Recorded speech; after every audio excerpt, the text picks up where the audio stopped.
Hello, my name is Roger Firman from the UK Association for Accessible Formats.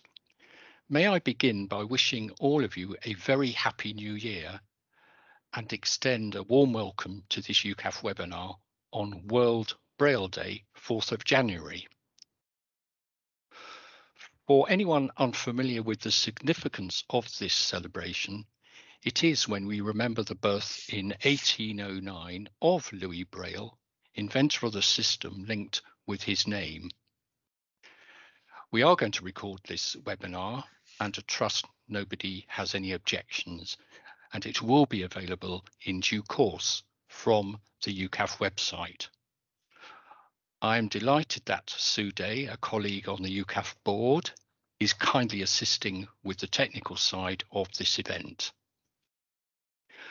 In terms of keystrokes, when we get to questions, and the questions will be after the interview, and I'll let you know when that is, to, as I understand it, to raise or lower a hand. On Windows, it's Control plus Shift plus letter K, and on the Mac, it's Command plus Shift plus K.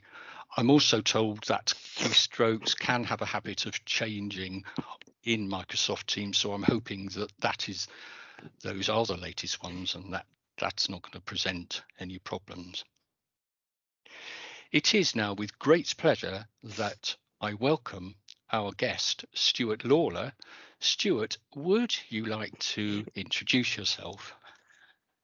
Yes, indeed. And thank you very much for the opportunity, Roger. It's great to be here, as you say, on World Braille Day, a very significant day.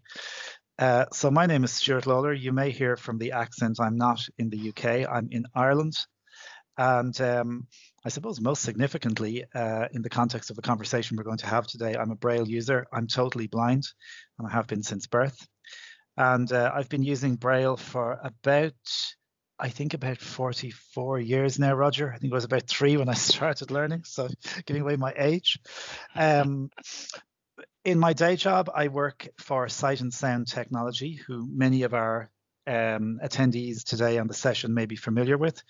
We're based in the UK, of course, and here in Ireland. And I head up the Ireland part of the company, but I also look after a lot of our online content right across the UK. So if you've attended any Sight and Sound sessions in the past, any of our webinars, you may well have come across me. So I've been using Braille and really delighted to be talking about Braille today. I'm also a member of INBAF, that's the Irish National Braille and Alternative Formats Association. I'm part of the board of INBAF, and that's the equivalent to the UKAAF organization in the UK, I suppose, although albeit a lot smaller. And we introduced UEB into Ireland, into the education system and the school system in 2013. So I was part of that implementation as well. Thank you, Stuart. The first time our paths crossed was when you were at university.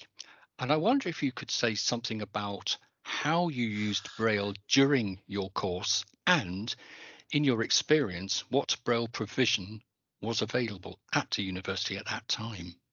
That's right, Roger. And actually, when you mentioned this to me yesterday, it brought me right back to, I think it was the mid-90s. And I was studying music in Cork here in Ireland, in the south of Ireland. And I do believe you came over with a colleague from the RNIB at the time to talk about how the college could support me as a blind music student who was using Braille. And just maybe something really briefly to say as well before I answer your question is that at the time, and I thought about this again last night, it gave me a lot of hope as a young student to think that here was somebody who was blind, who was not only working, but working in a role that was supporting other blind people to succeed. So, I thank you for that. In terms of how I used Braille, when I was studying in college, would you believe I was still relying heavily on my Perkins Brailler? I don't rely on it quite as heavily today, although it's something that I won't part with. So yeah, I was using my Perkins, and I was, in terms of what Braille was available, there was very little.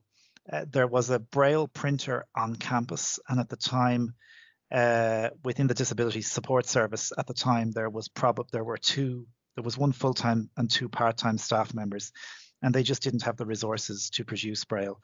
Because I was somewhat tech literate, I suppose, even back then, and because I had used some of this technology in school, I started using the Braille printer myself and did my own brailing, and indeed over time did brailing for other students as well. So there was the tools were there. I think just not everybody really knew how to use them, but I think over time we kind of got through.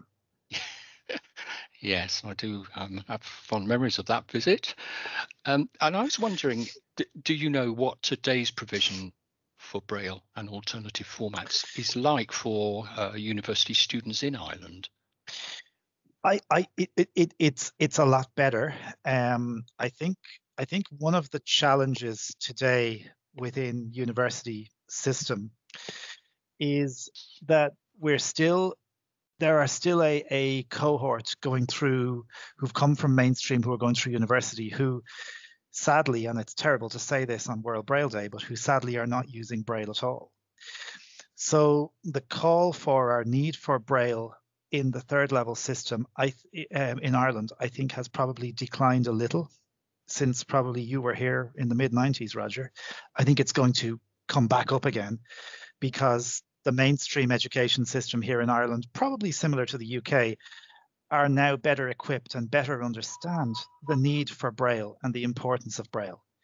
But certainly, I think the bigger universities are well resourced, but students, of course, now as well have a lot more technology. So refreshable Braille displays, for example, are available. Braille note takers are available. Things that certainly I did not have access to in the mid-90s, and things that back then would have been so expensive. It was just not possible to get them. Yes, indeed so. Excellent. Thank you very much, Stuart. During those years, I wondered, did you have any thoughts as to what employment opportunities might develop and where they might lead you? Well, when I was studying music, I suppose I realized very quickly that if you were going to succeed in music, you had to be very, very good. And whilst I enjoyed it, I don't think I was very, very good, because I played piano. And if you're going to be very, very good at piano, you have to be really, really good. So I thought about teaching, and I thought that, it would be challenging because I'm not sure that I would have had the resources. When I say the resources, I suppose the wealth of Braille music that I might have needed. I was always interested in sound engineering and music technology. But when I was graduating from university, which was in the summer of '97, we were at that juncture where everything had kind of moved from analog over to digital, but the digital systems that were being used were just not accessible. We didn't have the access we have nowadays on the Mac or on Windows. Yes. It was all it was a lot more haphazard, I think, as to what blind people might do. Funny, the whole area of being unemployed, I don't know that it hit me back then in the way that if I was to think about it now that it might have. And I suppose maybe unemployment amongst blind people, I think, was still high, but we didn't talk about it as much as we do nowadays, either here or in the UK, or indeed anywhere else, I think, because it's high, let's face it, the world over. So I wanted to, I suppose I was thinking about, and going back to what I said there a few minutes ago about using a Braille printer in the college and starting to produce Braille for other people. I almost then by accident fell into providing this quasi support for students who didn't have the same technology skills that I might have had, and found that I quite enjoyed it and quite enjoyed seeing how people learned and seeing people, taking on a new skill. And that, in a probably a roundabout way, after a couple of other career changes, has brought me to where I am today. So were you conscious at the time that you were being drawn into other areas as opposed to what you already said about music? Yeah, I think I knew that I thoroughly enjoyed studying. I thoroughly enjoyed my music studying experience. Yeah. Both musically and socially and everything else. I think I realized it was not going to be something I would be able to sustain professionally. But it gave me a great grounding and a great, I suppose, understanding in the complexities of Braille music and how difficult it was, certainly at the time, to source manuscript and to source, even something simple like keyboard harmony that we would be waiting for weeks to get stuff, because we were relying on getting stuff from the UK or overseas as well, other libraries, wherever we could get it. And I think because of that, I was obviously tending to rely more on my ear and using Braille music as an aid when I had it, but not using it as my primary means of access. Yes. So different, as I think is the case, you people use different types, different modes of access for what they need to do, don't they? Within your courses. So appreciating that, obviously technology has significantly changed from the time when you were a student. Do you recognise situations today which mirror yours back then, or do you feel that the landscape has definitely changed for the better? So I think there are, and I suppose if we just stay on the music theme for a sec, I think there are still situations that I hear people say things like Braille music is too hard. And normally the people who say Braille music is too hard are sighted teachers or maybe sighted professionals who may have limited knowledge of Braille and who feel, maybe with the best intention, that it's too hard for somebody that they're supporting. And my kind of answer to that is, well, everything is hard. Everything requires you to put time into it. Learning a language is hard, and I guess the older you get, the harder it becomes. But Braille of any sort is hard. Is going to take time, and the whole little and often is what I've said to people, and I've heard from people who've been learning Braille later in life works for them. In terms of what mirrors, I think there's still issues with access to hard copy Braille. I think it's possibly a little bit easier now to get electronic Braille, but of course the challenges with electronic Braille music is that we really still don't have the wherewithal to efficiently use Braille music on a Braille display unless you're lucky enough to have a Canute, for example. And then you're stuck by the portability aspect. Well, there is that as well. Yeah. Now I know some people have done work with Braille displays on the bar by bar system. I just in my head found that really difficult because it's not the way I learned to read Braille music. So it was a big shift for me. So I think getting access to material is still a problem. For people who want to get access to hard copy, to very specialist Braille material, that's still a problem.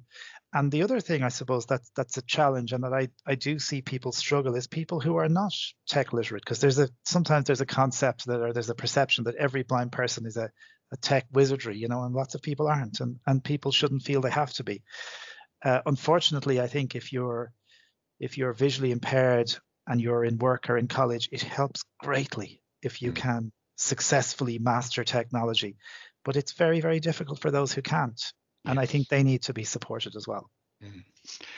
Well, moving on to obviously working as you do for a company selling technology and offering associated support, how do you read the picture at the start of 2022, and what might be the challenges and opportunities for customers over the broad age spectrum? Not, of course, forgetting the impact of the current pandemic. Yeah, well, I suppose if we maybe speak broadly for a second, and then we'll maybe try and focus a bit more on Braille.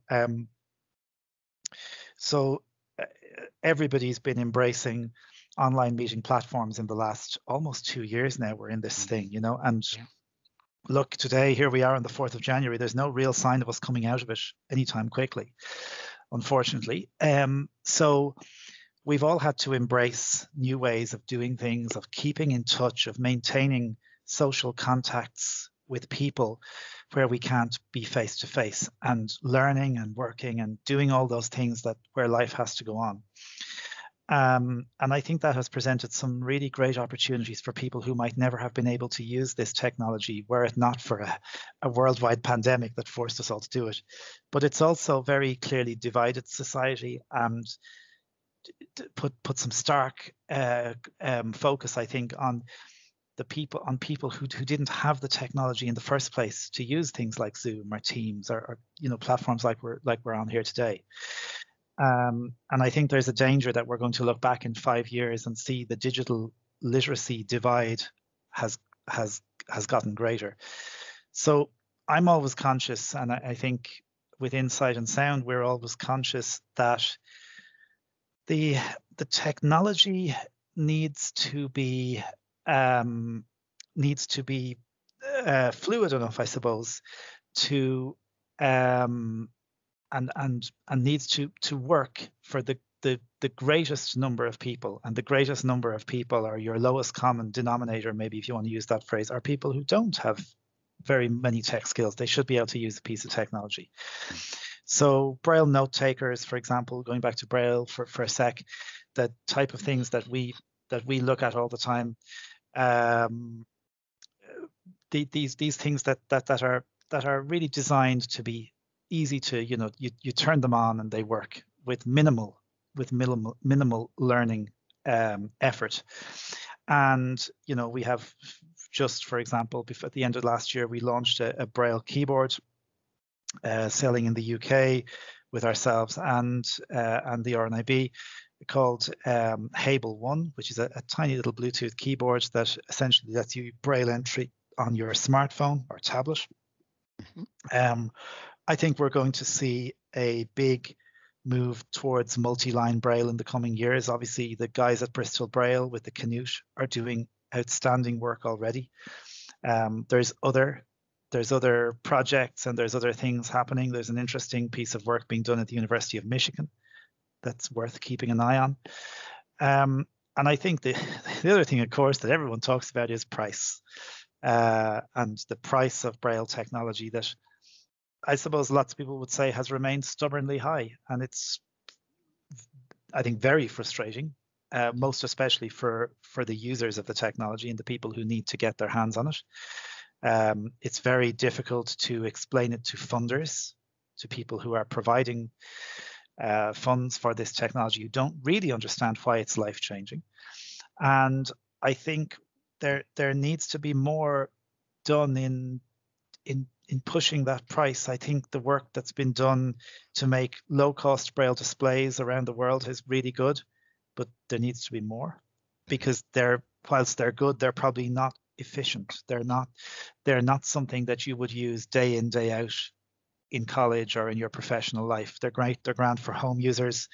They're not as solid maybe as the more traditional Braille devices. So I think that those things will be a work in progress. The price will continue to come down. Quality of the Braille and quality of the performance of the devices will hopefully continue to improve. Yes, thank you very much. There is obviously still that much more to do, but we do welcome the progress that is being made. And I wondered, knowing what you now know, what might you say to a younger Stuart Lawler setting out on a journey embracing Braille today?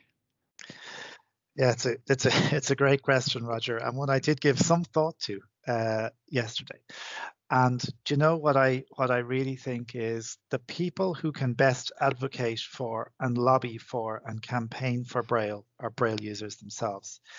And the one thing I didn't do when I was in college was lobby and campaign for Braille. And if something wasn't available, if I'm being honest, sitting here now talking to you today, I wasn't shouting looking for it.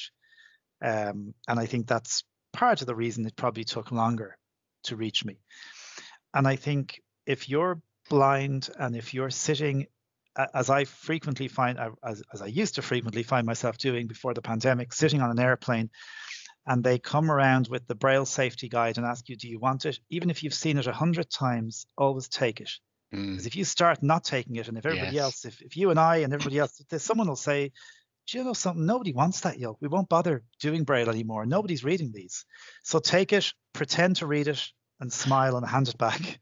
And the same in a restaurant, you know. And I'd even say, if there's people on this call listening who don't know Braille, but who are blind, take it anyway and pretend to read it and hand it back, because we need people to show the sighted world, the mainstream, the why Braille is so important. And there's no better day to champion this and talk about it than today on the 4th of January. So yeah, if I was saying that to a younger self, I'd say advocate, ask for more Braille, because the more people who ask for Braille, the better chance we have of getting it. Yes, thank you, Stuart. Is it your view that Braille is alive and well in Ireland, along with the Irish language, which now accepted as an EU language? Yeah, definitely, Roger, and it is the answer. I would have been a bit worried answering this question for you 10 years ago, because we went through a phase here in Ireland when we sort of mainstreamed. There was a big move towards mainstreaming in the early 2000s, I suppose. And I think in England and Scotland and Wales, there's possibly a sort of a similar story, but a lot of people went into mainstream. A lot of mainstream teachers who were doing their absolute best were not resourced with any knowledge of Braille. And it became easier to give people a computer and a screen reader, instead of letting them listen to their books and listen as opposed to read. And we created a generation in Ireland here of people who, I don't want to say who are completely illiterate, but who certainly would struggle now to read Braille, and so much so that they just don't do it, you know. So that's changed. The landscape has changed.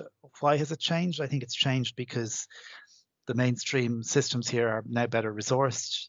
There are dedicated teachers who are actively promoting and supporting Braille.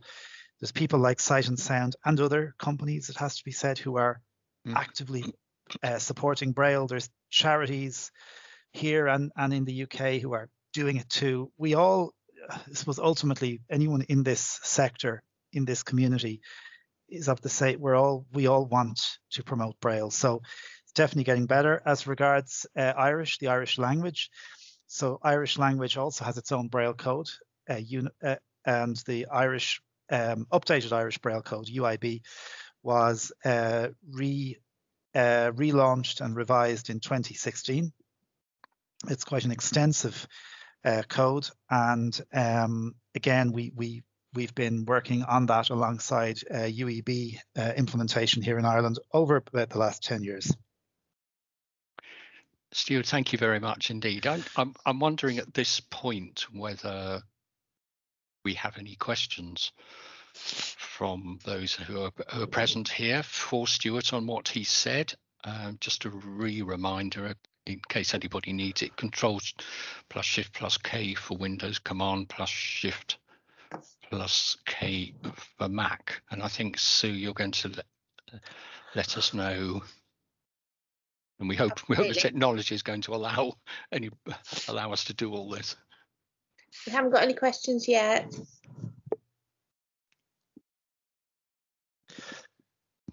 Maybe nobody has any questions. Stuart, on what you said, that the price points are so important, aren't they? Particularly for people who, who are going to find it very difficult to find any grants or have to find other ways of resourcing purchase of the equipment. Yeah, and you're right, Roger, and it's really difficult, I think, because people because there's lots of people, let's face it, who fall between stools, and I have some familiarity with the funding systems in the UK, not enough to speak at length about them, but here in Ireland, for example, if you're in education, if you're in primary or secondary school, you're very well supported, as you should be. And similarly, if you're in third level, and if you're in employment. But if you're kind of not in any of those camps, but you're looking to get to one, it's very difficult to get anything. Yes. Roger, I have a question from Kate Fensom. Yes, Kate. Oh, hi. No, I was wondering. Stuart was saying about the aeroplane instructions being in Braille. That's something I've never heard of. And I only go on the aeroplane once a year, but I've never ever been offered Braille instructions. And do any of the airlines provide Braille instructions? Yeah. I mean, Stuart, I'm not sure what I mean. Obviously, you go ahead and answer, but there are instructions around. There are, Kate. So Aer Lingus, which is the Irish carrier here, so I would be flying a lot to the UK with Aer Lingus. They provide it. I do believe British Airways. Maybe some of the low-cost carriers don't, but they don't even provide print handouts. They just put it up in a general area, and you just glance over at it, I suppose. But and something, I think it's no harm to say, do you have a Braille instruction? Yeah, absolutely. No, there isn't. Yeah, maybe that's something you could do next time, Kate. But yeah, I mean, if I go to Guernsey, I will do. Yeah. Fantastic. So, I mean, if it's good for you to now be aware that there are carriers who do provide this, it would certainly be worth asking and encouraging. If they're not, then encouraging them to do so. And it goes back to the thing of advocating for Braille, Yes. Do we have any further questions, Sue? No, we don't. Okay. Right. Well, in that case, may I close by thanking Stuart. Stuart, thank you very much for giving of your time, your expertise, and insight. Roger. And thank you for the invitation. It's been great to be with you all on World Braille Day, and wish everybody a very happy World Braille Day. Of course, we should say happy World Braille Day, I think. Yes, absolutely. And Happy New Year as well. And Happy New Year too. Absolutely, yes, Happy New Year. Yes. And I'd also like to give a big thank you to Sue for her helping with the technical side. Just to say in conclusion, we will be back on the 1st of February, same time, same place, to welcome Stacey Scott to talk about the world of publishing and what that can mean for all of us. So thank you once again, and from me, goodbye.